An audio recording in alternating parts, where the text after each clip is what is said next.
Do you know that one of the number one fears of homeschoolers is picking that perfect curriculum?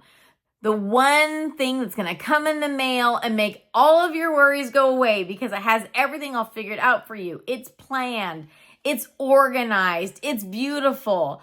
But then as you get into it, you start realizing that one child is doing really good with the math part of the curriculum, but another child is struggling.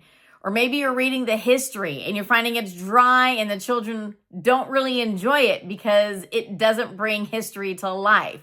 But did you know that a curriculum is actually only subjects comprising a course of study in a school? So it's not that something has to be purchased in one bulk thing to create a curriculum. You yourself can create the curriculum.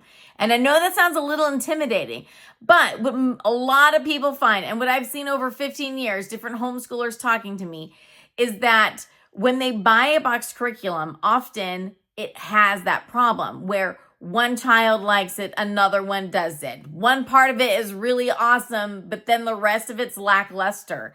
So really, a box curriculum is just a quick fix. It kind of gives you that warm fuzzy when you start, but as you're using it, often it doesn't deliver in the way that you're hoping. Here's a great quote from Jean Piaget. It says, "The goal of education is not to increase the amount of knowledge, but to increase the possibilities for a child to invent and discover, to create men who are capable of doing new things." So that is the beauty of home education. You're bringing your children home because something wasn't working before, or maybe you just wanted to spend more time with your children. But you don't have to use one of these box curriculums to give your children a great education. So for instance, sometimes in a box curriculum, one of the big things people love is copy work. So great. So you have these copy worksheets or copy books, but over time, the children are kind of like, why? Why are we doing these copy books? They're really boring. So if you're able to customize it to something they're interested in, it's going to make it more meaningful. So like we do use some copy workbooks, but my children really enjoy quotes from people from history. They enjoy copy work that has to do with poetry.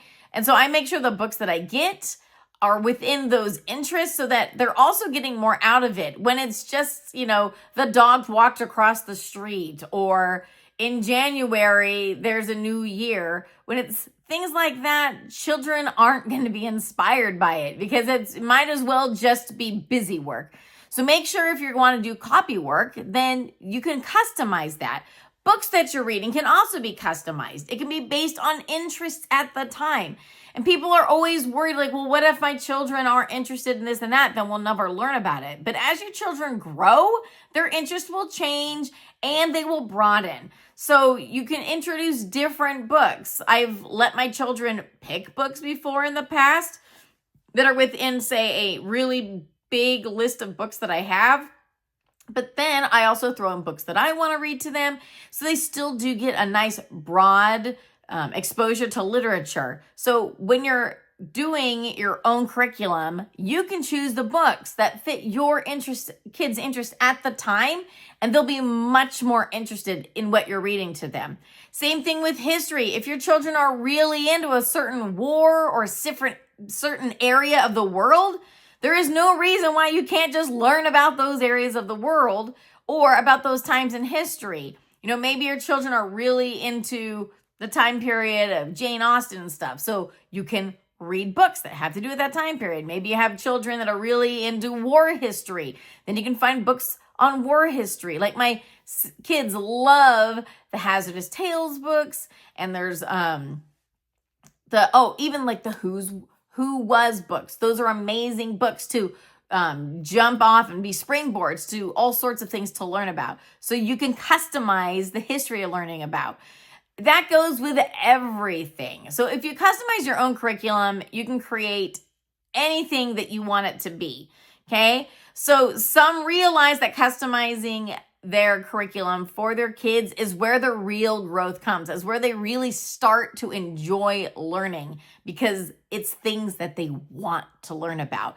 So Don't get stuck on the idea that there's going to be the perfect curriculum out there. Maybe you have a child that's really into numbers and stuff. You're like, you know what? I want to do something special for this child. Then you can get a curriculum that, helps push that child forward in that interest. Or maybe you have a child that's really into science, and so you want to get a science curriculum. Because I know, for instance, like me, I am not a science guru at all. We have done science all the time, but all the science experiments fail for us, the majority of them. So like right now, we are using Mel Science, and my kids are loving it. They're learning things. The experiments actually turn out, and it's perfect for us. But another family, that might be considered, too easy, because we're doing, I think, the chemistry, Mel Science chemistry. So you can choose what works for you and for your children. So don't feel stuck. Don't feel like there's going to be a perfect curriculum that's just going to show up on your doorstep and everything's going to be perfect. And remember, a curriculum is just a course of study. Other people don't have to be the ones that make it. Now, of course, you have to check your state's rules and everything. Some might be more stringent on having to present that, but I bet you anything that you can probably create the curriculum yourself and present that, and they won't even think anything of it. So don't be afraid. Create your own curriculum and make homeschooling extra special for each one of your children.